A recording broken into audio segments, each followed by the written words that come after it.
Another day, beautiful sunshine, and I am here. Glad to be here. If you have any questions, I'm going to take the time to answer those questions while I'm driving. I've got about a 15-20 minute drive. Not very long, but maybe enough time to answer your question and help you with your problem. I know there's a lot of comments that I hit a thumbs up or send a heart to, but I don't have time to answer those because of what I do every day.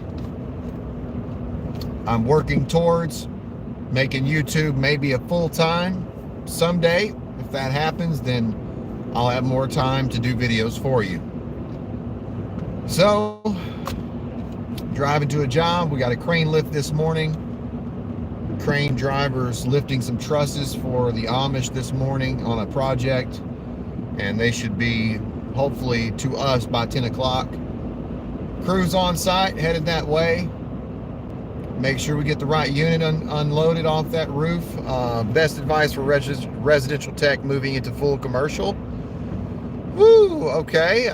My advice to you, try to, whatever company you're working for, whatever type of unit you guys specialize in, find out what website they use. Like York has HVAC Navigator.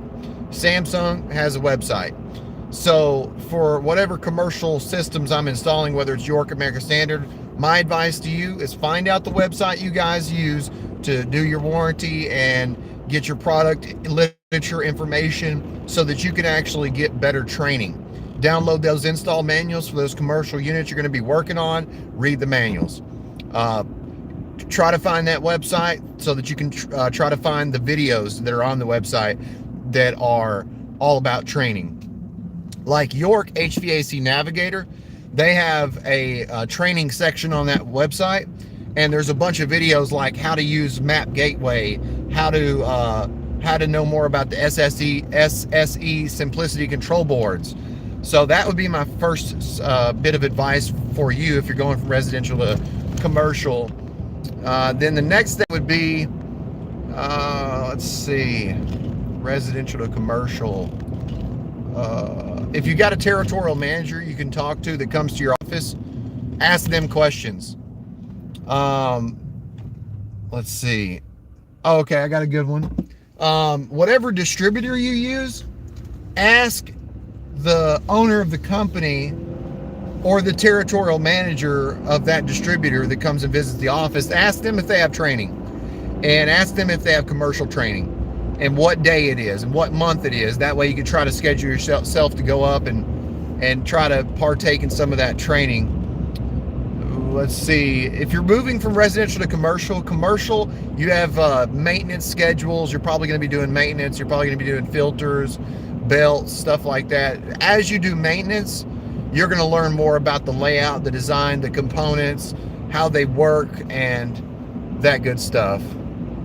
And this morning, I mean, I'm doing a crane lift. I can show you guys the lift if you want. I can show you what we're doing and talk about it. And in fact, they've got some refrigeration systems inside this gas station where we're doing the lift. I can go inside and I can show you guys the refrigeration systems. Let me know. You're welcome, brother. Awesome. Glad those were some good points for you. And there's training available, but it's going to be, I don't know how long you've been in the residential field, but it's not that much different. Bigger systems, you know, there's more layout and design. You got to think about the design more, the layout more, especially if you got long refrigerant piping. You got refrigerant pipe sizes that may change. You got 2 coils instead of 1, so you may have 2 sets of pipes with split systems. These are things you got to think about. Let's see. But it's all the same. From residential to commercial, it depends on what you're working on though. Like, you know, I don't know too much about large chiller systems. I know very little.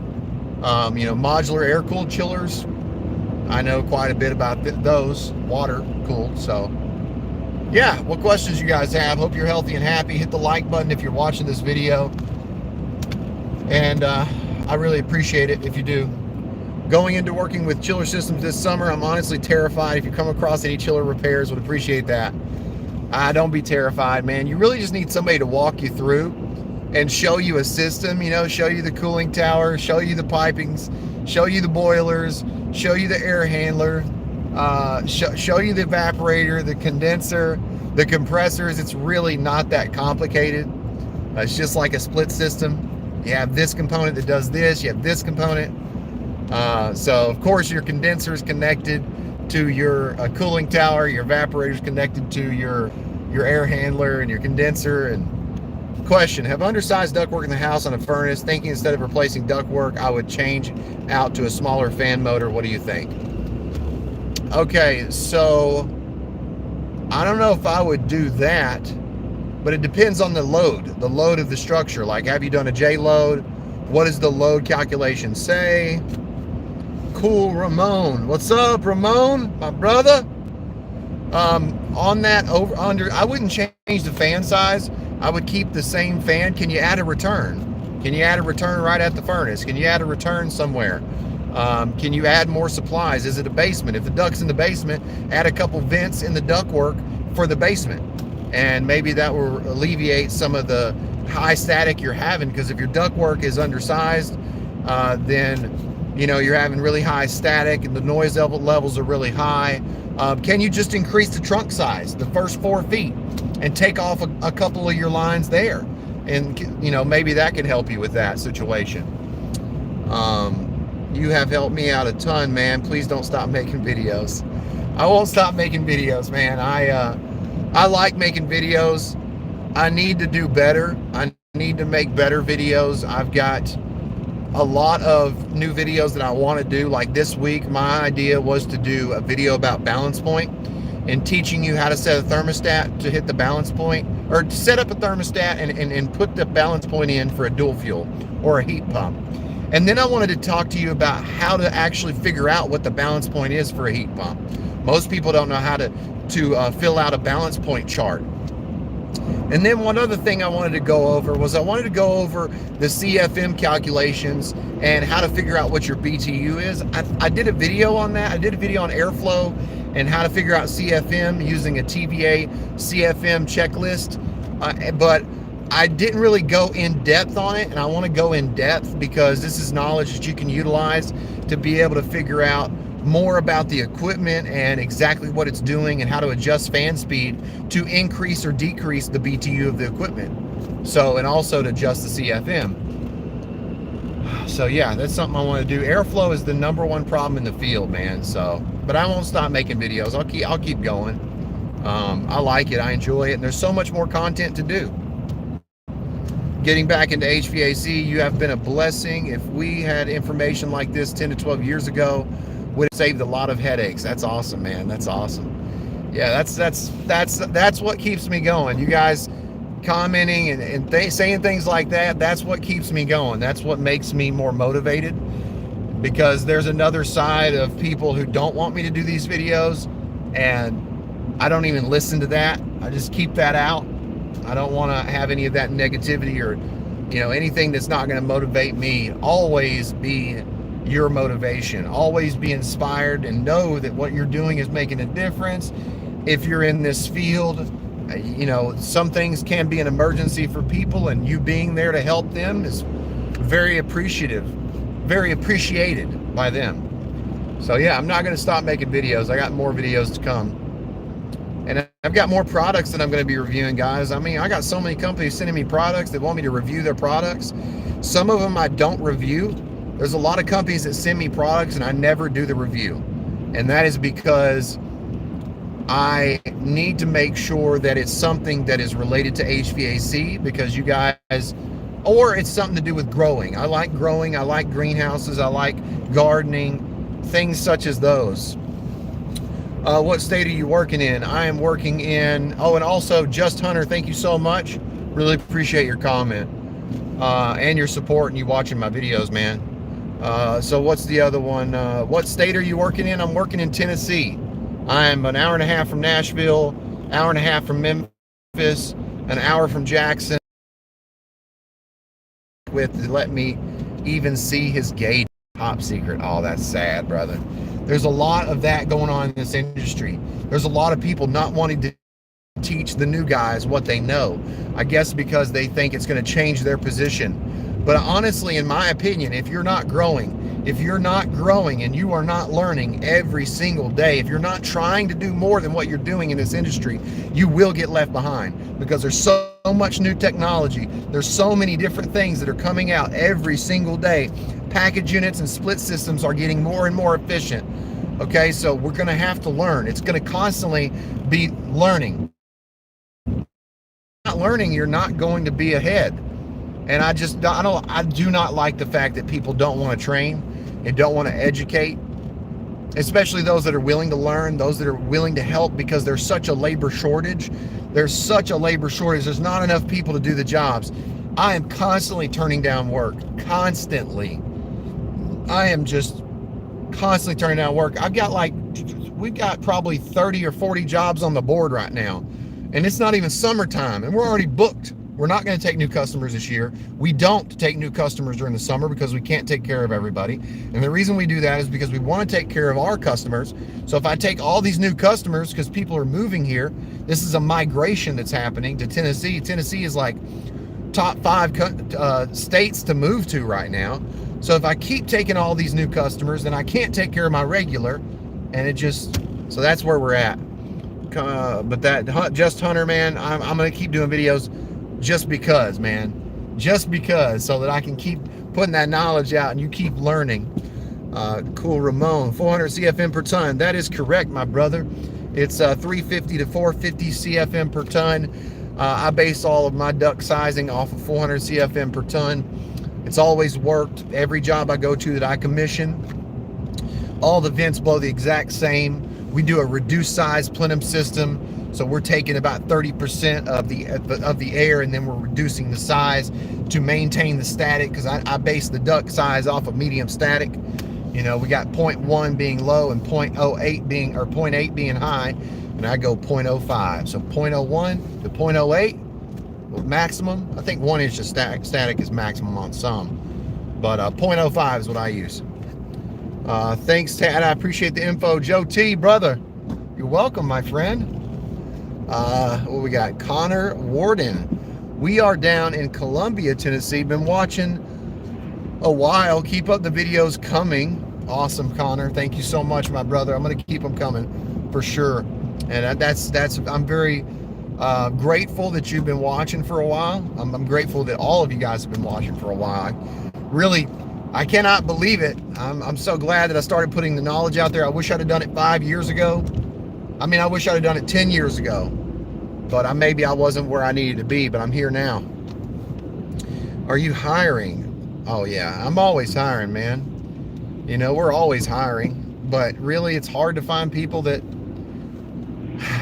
It's hard to find people that are honest and want to learn and will stick with it. I'll hire somebody and 2 years into it, they'll leave. And the last guy that left, I actually did like. He was a pretty good fella. And, you know, he was within 2 years, he was $18 an hour. And, you know, because when I started it, I was at like $5 or $6. And it took me a while to get to 12. And then now I'm making an average of, I'm making pretty good money right now. So, and I can explain that in a video if you guys want to know what I make. I can tell you that. But I do several things now. I do YouTube, I do HVAC, and help operate this 10-employee business. And then I build machinery for hospitals now, for the OR, the operating room, surgical slush machines. From West Virginia, Duck Pros LLC. Love what you're doing, buddy. Awesome, Duck Pros. Glad to see that. If you guys are Duck Pros, you are never going to be slow. You're always going to be busy. Because if somebody specializes in duct work and just duct work alone, woo, you're going to be busy. Because there's a lot of companies, you know, especially with the old heads at the companies where you got ergonomics. Look at the job and what it does to our bodies. These guys don't want to crawl underneath houses anymore, you know, so it just leaves all this room for just so much work. Let's see what we got. Love you're finding a short. Awesome, bro. I've got 3 of those videos now, I'm pretty sure, Big O. So I'm glad you like those videos, and I hope you've seen all 3 of them. Good help. Good help. Mobile mechanic told me the high-low pressures on a car, 250/40. God bless him. I have an elderly man, needs a car AC repair. That's awesome, brother. Awesome, man. That's awesome. Ramon, glad you're taking care of that old elderly man. That'll come back to you. Video of surgical slush machines. Oh, Now that's something I probably cannot put on video. I probably can't do that. I would love to do that. I've got a video of it, actually. But I don't know if I can do that without compromising this company's, I don't know. I may be able to do that one day. I would love to.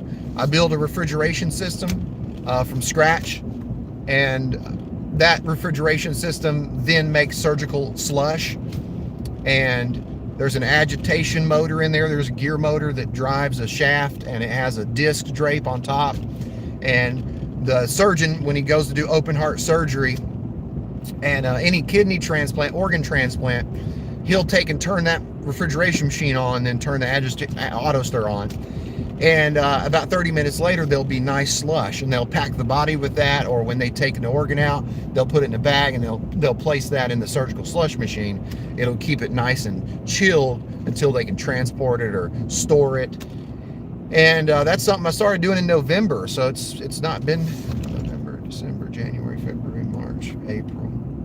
Wow, it's almost been 6 months. One of the best gigs I've ever had, and it's changing lives. I built 4 of them, and they're about $50,000 a piece. So, but if it wasn't for all the things that I've done, I would not know how to do that. So just remember, you got to build this experience, you got to build your skills up. And whenever you do that, man, you can do anything. And you got to get opportunity. You got to look for opportunity. I was constantly, always trying to get some opportunity. All right, we're here. We're on site. Let's see what we got. I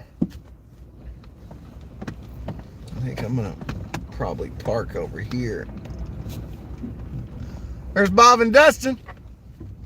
Got any more comments? That's awesome, man. Duck Pros, yes, it is. I'm very blessed, man. Blessings just keep coming. I'm blessed. Let me go see what we got going on.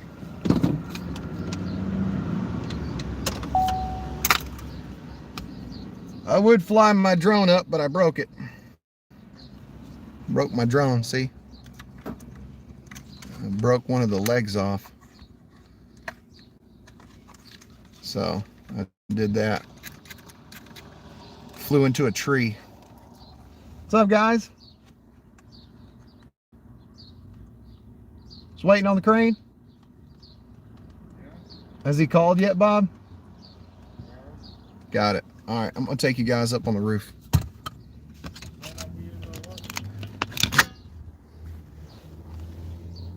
All right. What do I need? What do I need? This should be it.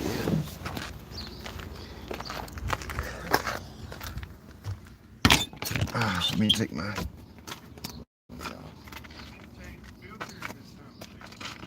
Well, they actually put the filters down below for some reason.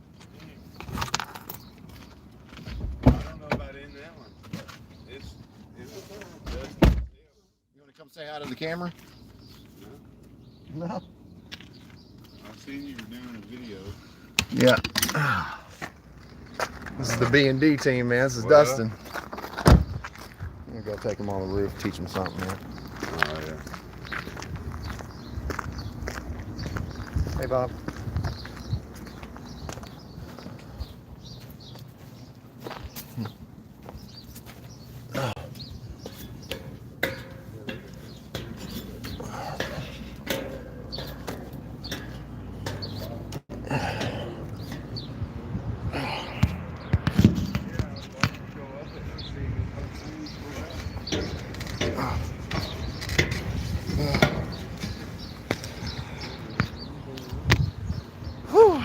All right, let's see what we got going on here, guys. Let's set this down for a second.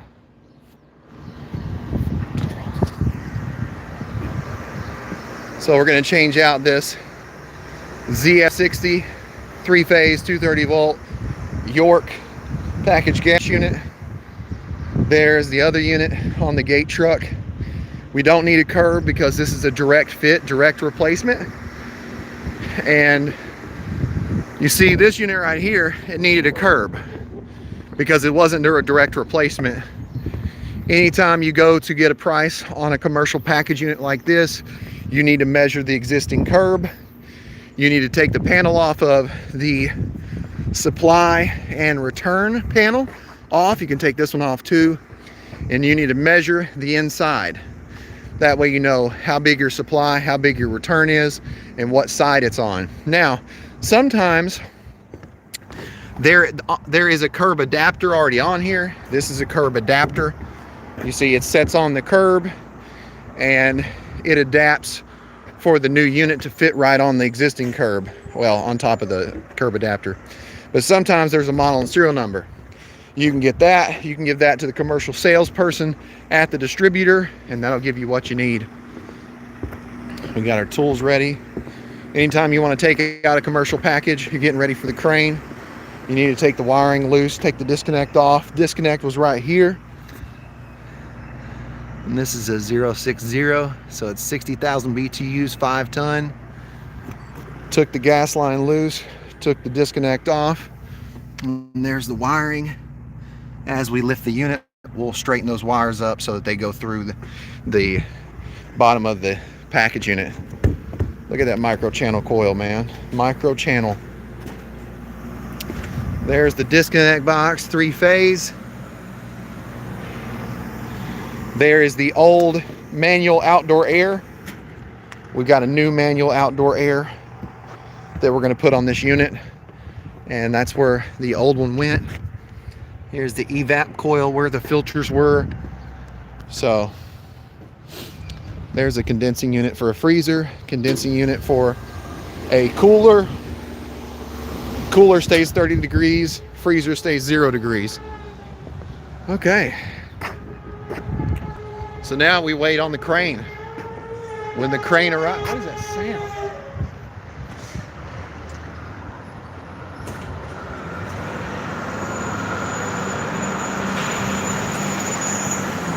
Okay, so any more comments? Hit the thumbs, boys. Thank you. Is that my brother? Is that Tim? Is that you, Tim? Tim Riley? Oh, what's up, man? Condensate traps are so weird looking. Looks like someone took a heat gun to PVC, LOL. Yeah, you're right. Manual economizer. That's right. Oh, that is Tim, man. I didn't know that was you, Tim. What's up, brother? Hope you're healthy and happy, my friend. And I hope to see you March 25th. We're playing paintball March 25th at where I grew up. There's going to be a bunch of people there, but I will be at the Self-Reliance Festival this year. I will be there. I will not be speaking, but I will be there after I get done playing paintball, Saturday, probably afternoon, because we're going to start in the morning. Garbage truck sound in the background. Yeah, that's right. But hey, hope to see you at the Self-Reliance Festival, Tim. Hope you're there, man. And I hope all is well. Looks like there's a decommissioned outdoor condensing unit. That must have been for a freezer as well. That thing is old. Looks like gas hot water heater inside. All right, let me know if you got any more questions, guys. I'll probably end the live here in just a little bit, but I wanted to do a live. I haven't done a live in a while, and you know, there's more videos to come. If you got suggestions, let me know.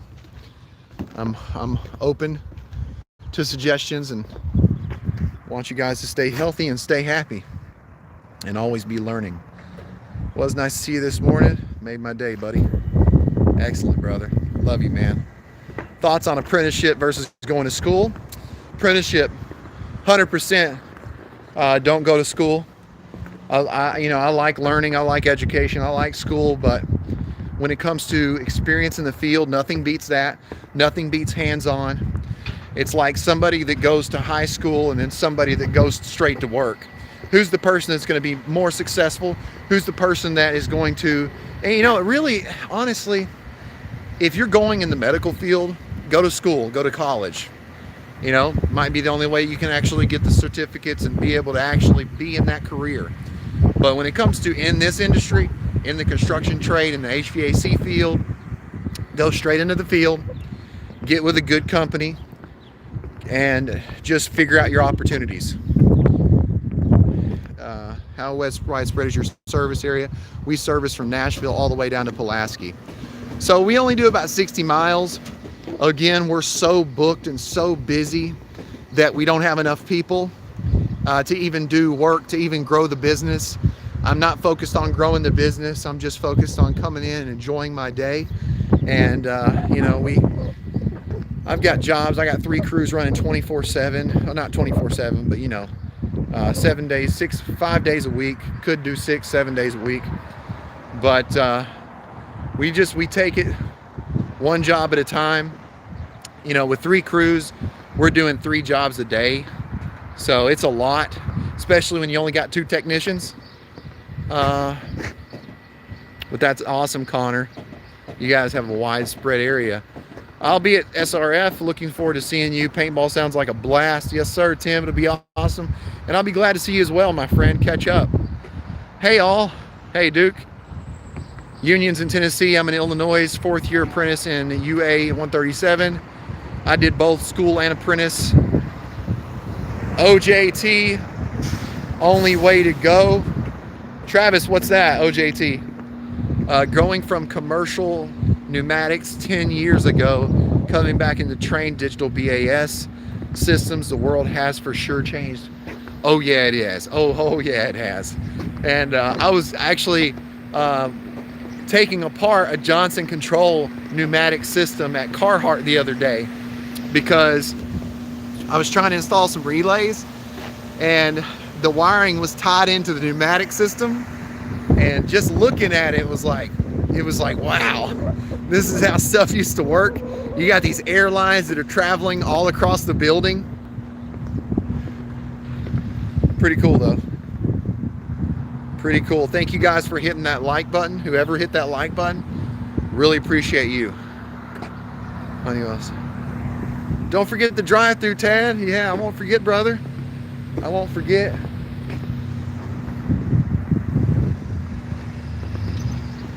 Let me know if you guys got any more questions.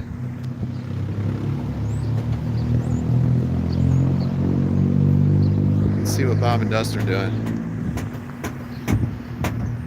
Looks like they're taking the knockouts out. Awesome. Looks like we're ready, man. On the job training, brother. Oh, okay. Yeah, you're right. You're right, Travis. Nothing beats on the job training. Yeah, for sure. That's the way to go. There's UPS. All right, man. Another minute or two, and probably gonna go ahead and close this live out. That way I can focus on what I'm doing today. I've got a few places to go today. I did an estimate this morning. Now I'm gonna help do this crane lift. After that, I'll probably do some service. I've got a greenhouse that's being delivered hopefully tomorrow, 16 foot by 50 foot long. I'm gonna disassemble my aquaponics system, move it into the greenhouse outside this year. Any shady employer practices to watch out for when first starting out. I'm about to start an apprenticeship in 3 months. Yeah, I can definitely help you with that. Get after it, brother. Stay safe. God bless you. God bless you, my brother. Thank you very much. Connor, I would say people that say things and they don't follow through, watch out for that.